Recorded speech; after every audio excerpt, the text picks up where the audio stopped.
Okay, guys, just got back from seeing Doctor Strange. This is going to be my review on this movie. I am going to keep it spoiler free. Maybe a little bit, some details might pop out, but nothing that I would consider major spoilers because I'm keeping this pretty much spoiler free. Although everything you pretty much that's in, like everything you know from the trailer is pretty much in the movie. So I'm like plot and everything is pretty much basic stuff. So nothing major spoilery. But okay, so anyway, enough talking. Let's talk about Doctor Strange. When Marvel announced Ant-Man, Doctor Strange, and Black Panther, I'm like, I have no interest in seeing any of these movies. I don't know anything about these characters. I have no interest. And then as the trailers and news started coming out about both Ant-Man and Doctor Strange, I started like, okay, I'm gonna go see this. I went and saw Ant-Man, surprised how much I liked Ant-Man. And then everything coming out with Doctor Strange, I'm like, wow, I'm gonna go see this movie.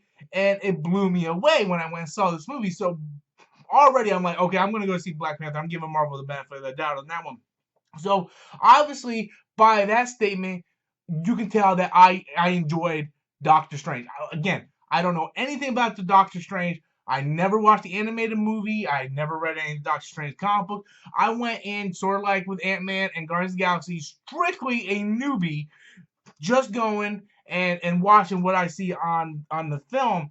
And I'll tell you what, man, this movie was fucking crazy. It was crazy. Like I went in with kind of mediocre expectations. I didn't have any expectations because I don't know anything about Doctor Strange. I knew this movie wasn't going to be a big epic like Civil War or Avengers. I knew it was going to be a basic story, an origin story of Doctor Stephen Strange.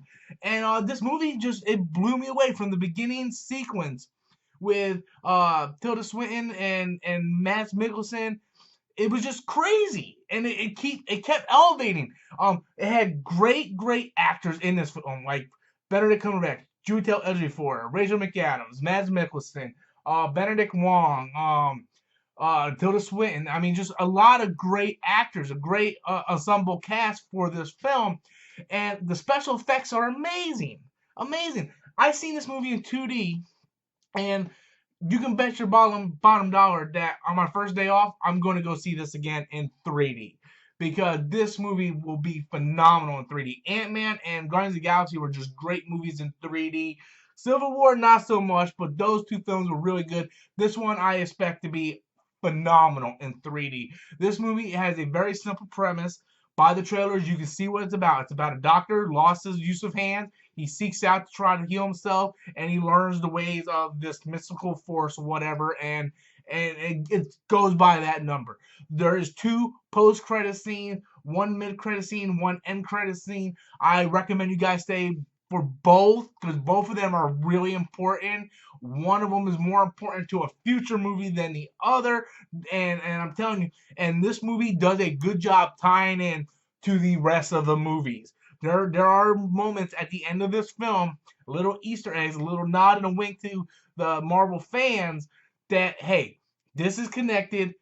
This this will have percussions on what's gonna happen in Infinity War and so on. So yeah, just I mean I was actually surprised how much I enjoyed myself. The story was well done. It was crazy, dark, and humorous all at the same time. I was never bored in this movie. And I seen like on the phone it was like 115 minutes. I'm like, man, 115 minutes. I just got done seeing Keeping Up with the Joneses, which was 109 minutes, and I'm like, I thought that was a little long, but I never felt that this was long. It went right by. And the fighting scenes, the special effects, just phenomenal. I enjoyed this movie a lot. I highly recommend it. How it stacks among the other comic book films this year, I'm not quite sure just yet. I just got done seeing off the movie, so I'm kind of off of like a high where I'm like, oh man, this movie was amazing. And I don't want to prematurely just say, oh, this was definitely the best comic book film of the year. No, but I'm going to think about that. I'm going to do a separate video, and I'm going to rank. There's been 6 comic book films. I'm going to rank them from 1 to 6. And that's going to be in a future video where I actually have time to sit down and actually think and map it out because I don't want to sit there and just go, oh, this film. And I don't want to say, I don't know, do I want to do my 1 through 6 favorite comic book films of this year or what I think is the best? Because what I think is the best doesn't necessarily equal what I think are my favorites. I'm just gonna, there's a difference between something you like and something that you can clearly and subjectively say this is a better made film. So that's the debate. I might do a video and have two. This is the list of my favorite. This is the list that I think subjectively are a better films in this order. So maybe I'll do that. But in the end, I'm just gonna tell you, Doctor Strange, if you haven't seen it, if you don't plan on seeing it, go fucking see it. Because it's fucking amazing. Marvel's done it again with another film. Black Panther, can't wait to see you. Yeah, just overall greatness, guys. Be sure to leave your comments in the comment box below. Till next time, I'm Robert Storms, and as always, that's my opinion.